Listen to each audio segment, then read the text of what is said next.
Hi, in this slide I want to talk about the main 6 metaphors in the book Switch. The first one is the rational part of our brain, which they refer to as the rider. And then the emotional part of our brain they refer to as the elephant. And this is actually a variation on an old expression of humans think that they are in charge of what they're doing. But the phrase was, it's like a monkey riding a tiger.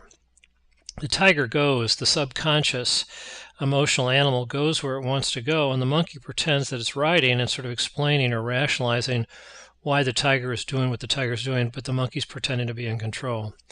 Then they talk, if the elephant's moving along, the elephant tends to move in a steady way, and they call that the path. And that's sort of the environment, the culture, the rules, the regulations, the incentive programs, the language we have around our corporation, all these things that we kind of operate in, kind of like fish are in water. They don't know it.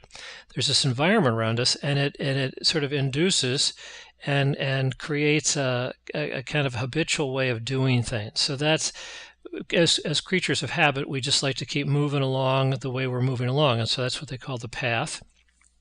And then they have another concept called bright spots, where when we start to do change, we're going to start on the very best return on investment opportunities, which are in an area of already great success. So we can build on our positive emotions, feelings, vibrations.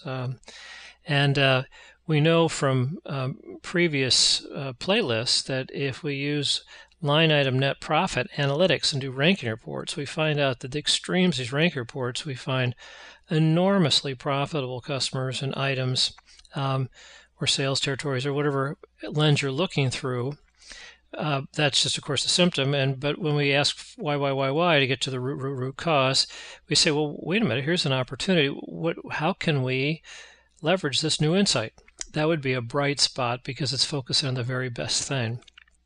Then they come up with a script. So carrying on with my 5 why analysis, the extremes of net profit ranking reports, once we get an insight there, how do we design an experiment? And in their idea concept of a script, it's a recipe. It only has 2 or 3 little parts to it, because if it has more than that, the writer starts to intellectually get overloaded and confused and can't follow it, because this is the first time they've ever done it. And they're unconsciously incompetent. They didn't know they were any good at doing this new script. Say, here's a new script. Now they think, oh my gosh, I'm consciously incompetent. I know I can't do this. So they have to mechanically kind of do it slowly until they can get it. So we want to keep that bite, that script, as small as we possibly can. The brothers go on to offer some design guidelines. They ideally want a script that is visual. So how do you make something visual? And visceral meaning, God, it hits me right in the gut emotionally, which appeals, visual and visceral, and hit in the gut, that speaks to the elephant. And ideally, we want to build from their experiences to the new abstractions that you're proposing. So an abstraction, a concept, an idea you can't see or touch is wellness. What's wellness? Well, here's a guy that, weighed 250 pounds, and here's a picture of now he weighs 200 pounds, and this is how his body performs at 200 pounds, so it's a lot better.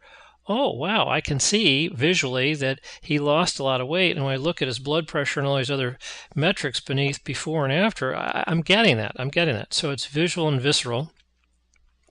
Again, you can make these few parts in the script consistent with, in my previous section, playlist 5, where we talked about the 6 boundary systems. We talked about pushing the wheel of learning, creating smart experiments, and the 9 Fs, failing forward fast, flexibly, frugally, whatever.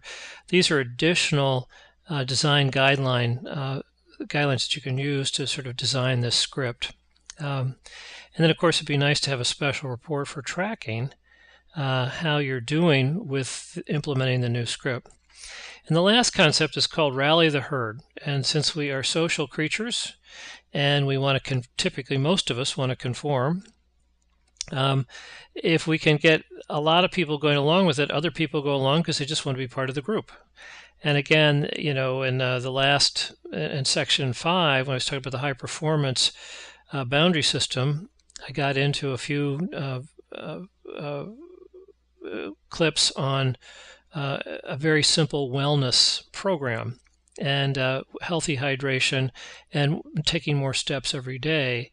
But pointed out it's important that everybody have one or more people on their team, and they're trying to do it together, so they have a collective reinforcing discipline to stay on the path, to use the Heath's expression.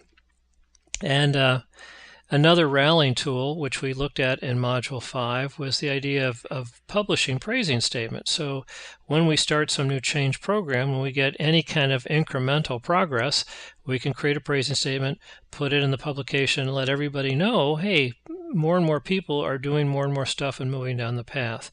So those are the 6 metaphors that are in the book Switch, and now we'll take a little bit deeper look into these. Thank you.